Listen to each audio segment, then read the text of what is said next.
Hi Kenny, thanks for your email. That's really great. I'm glad that you're asking questions whenever you're stuck on these, and that's exactly how this works with the online high school. So I'm happy to answer your questions. What I've done is I've made a picture from the screen from your email that you sent me, and I'm just going to go through the questions with you one by one and try to explain them a little bit better for you. So for question 1, you're exactly right. When we take the derivative of, of this function, f prime of x, then what we do, the first step for any ln function is to put 1 over the function. So we have the 2x is our variable that we're taking the derivative of here. So the ln of 2x has a derivative of 1 over 2x, and the chain rule of that is to multiply by the derivative of the 2x part only, which is 2. So we end up with the 2 over 2x, or if we simplify that, we get 1 over x. Okay?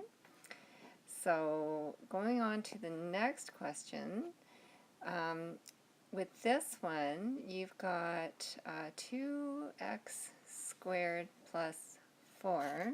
Oh, I don't like that color. I'm going to choose a better one here. 2x squared plus 4.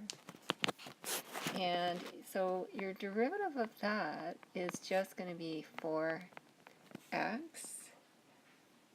Because there's no exponent, maybe I don't know if you maybe forgot to write an exponent here, if that was your intention, but there would have to be an exponent right here in order for you to have to use chain rule, and it looks like that's what you're trying to use here. Oh, I see what you're doing. I'm sorry. It's ln again, isn't it? Oh. I'm not sure where we're going with this one then, because I'm not sure what the original question was. Is it ln? Maybe you can write back to me and clarify this. Is it ln 2x squared plus 4? If it is, then your derivative would be 1 over the 2x squared plus 4 multiplied by 4x. In that case, it would simplify to 2x over x squared plus 2, but I'm just guessing at what that function is. So maybe if you could clarify that for me in another email, that would be very helpful. Okay. Now, for part C, when it says the ln of the square root of x plus 1, then what we're going to do there is the same idea. We're going to take the derivative, which is 1 over the square root of x plus 1. That's the derivative of the ln part. And then we're going to multiply by the derivative of the square root of x plus 1, which is 1/2 x plus 1 to the minus 1/2, using the power rule there. And so when you put that together again, you end up with 1 over 2 times the square root of x plus 1 times the square root of x plus 1, or 1 over 2 times x plus 1. So that one works out nicely, and the square root is gone. So this last one, part D, is a bit of a doozy, isn't it? That's a bit of a mess in terms of taking the derivative, because this whole part here, when you're using the chain rule and trying to take the derivative of that function, actually has the product on the top as well as a quotient because of the denominator that's built in as well. So that one's a little more difficult. Not sure where you got this question from, but if we get started on it, the first part is always 1 over the original function.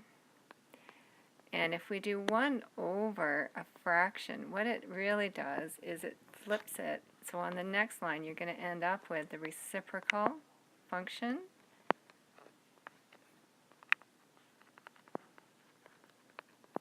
Like that. So that's just for that part. And then you have to multiply by the derivative of that whole function. Now, I don't know. I don't think I've got room to do that on this screen. It's a big monster of a question there. Um, the only thing that I would suggest here is that if you first took this and expanded it in the numerator, then what you would end up with would be just a polynomial function, and then you could use the quotient rule first. That would be the easiest way to handle a problem like this. So the numerator only comes out to look like this.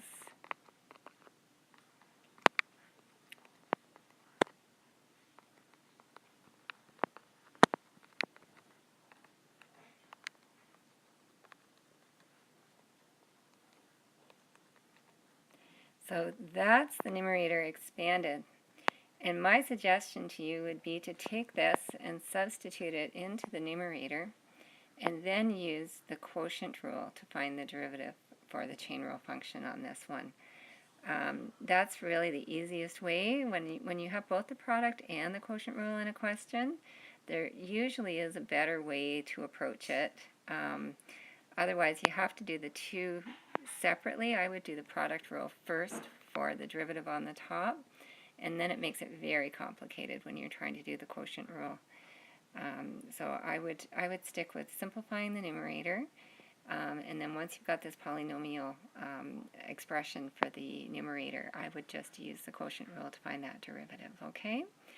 So if you want to try that and write back some of your work, just take a picture of it with your cell phone. It's the easiest way to send me stuff, and send it as a JPEG. And I'd be glad to have a look at that and check it over for you, okay? All right, I hope that helps.